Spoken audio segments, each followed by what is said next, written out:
Hello, my name is Paul Goddard. This is my video project for history before 1865. I went to Gettysburg on my way back from the East Coast this fall. This is a shot of Gettysburg in the 1860s, where the costliest battle of the Civil War took place.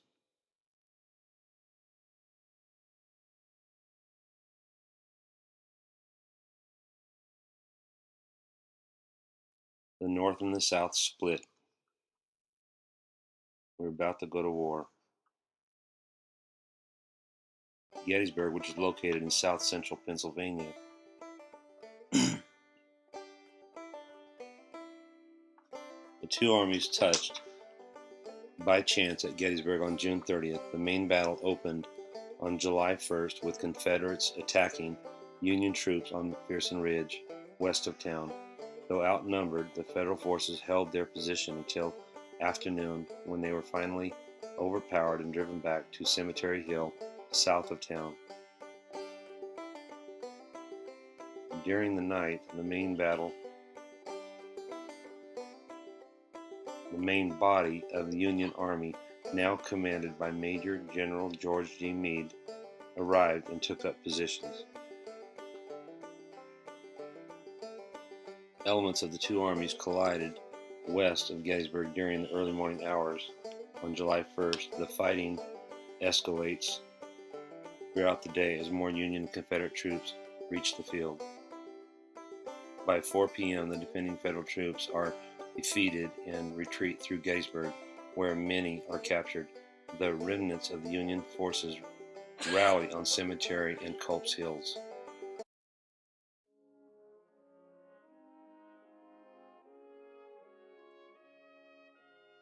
This here are scenes of the famous painting by Paul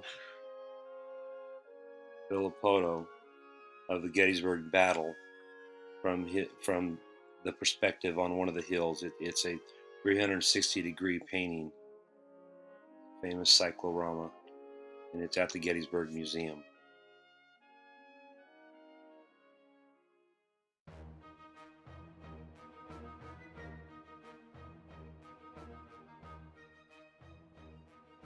July 2nd, the second day of battle.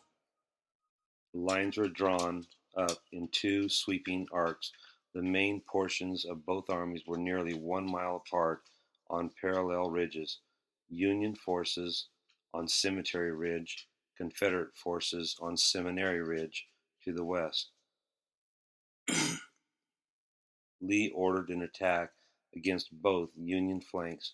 Lieutenant General James Longstreet's thrust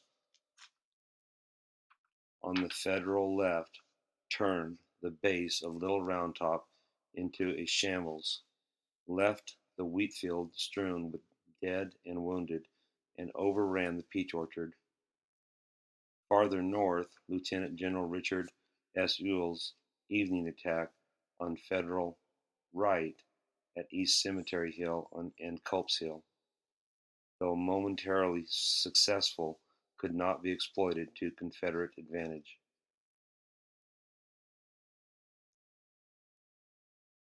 Day 2 summary. The main strength of both armies had arrived on the field by the morning hours.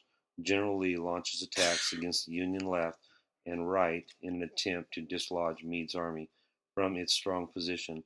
Longstreet's assault on the Union left makes good progress, but eventually checked by Federal reinforcements from the center and right.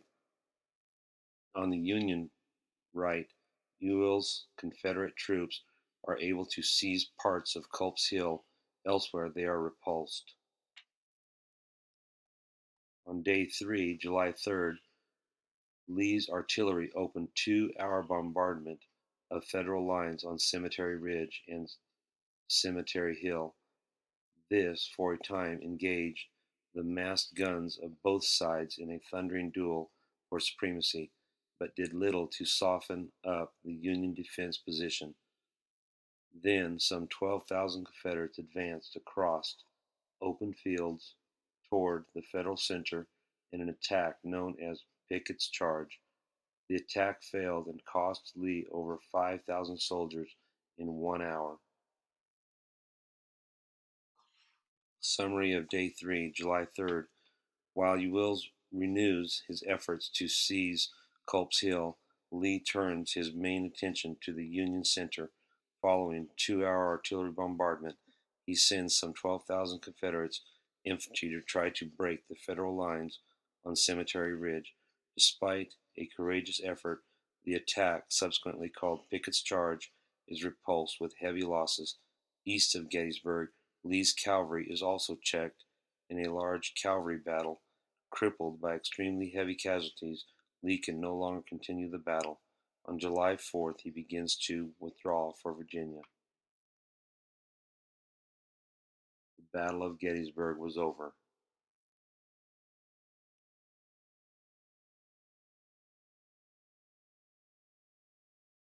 During the Battle of Gettysburg, there were over 46,000 casualties. The casualties included the dead, the wounded, the captured, and the missing.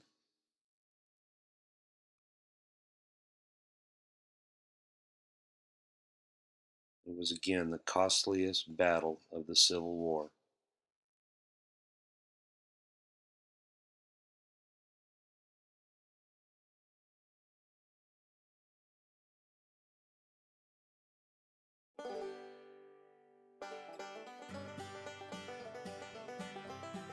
This here is some shots of the old weaponry and the fife and bugle corps, some instruments there they're showing.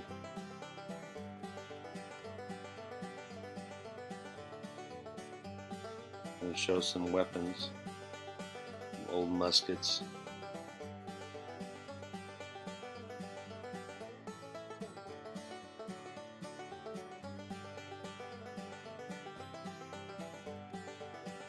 These were the weapons of the era.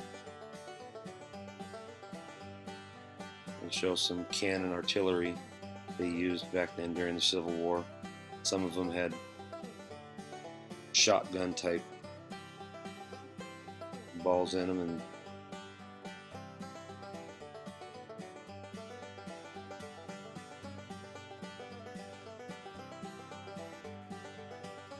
they say at the end of the battle they collected some 20,000 muskets off the battlefield, and several of them had more than one round in them, 3 to 10 rounds that they would fire all at one time.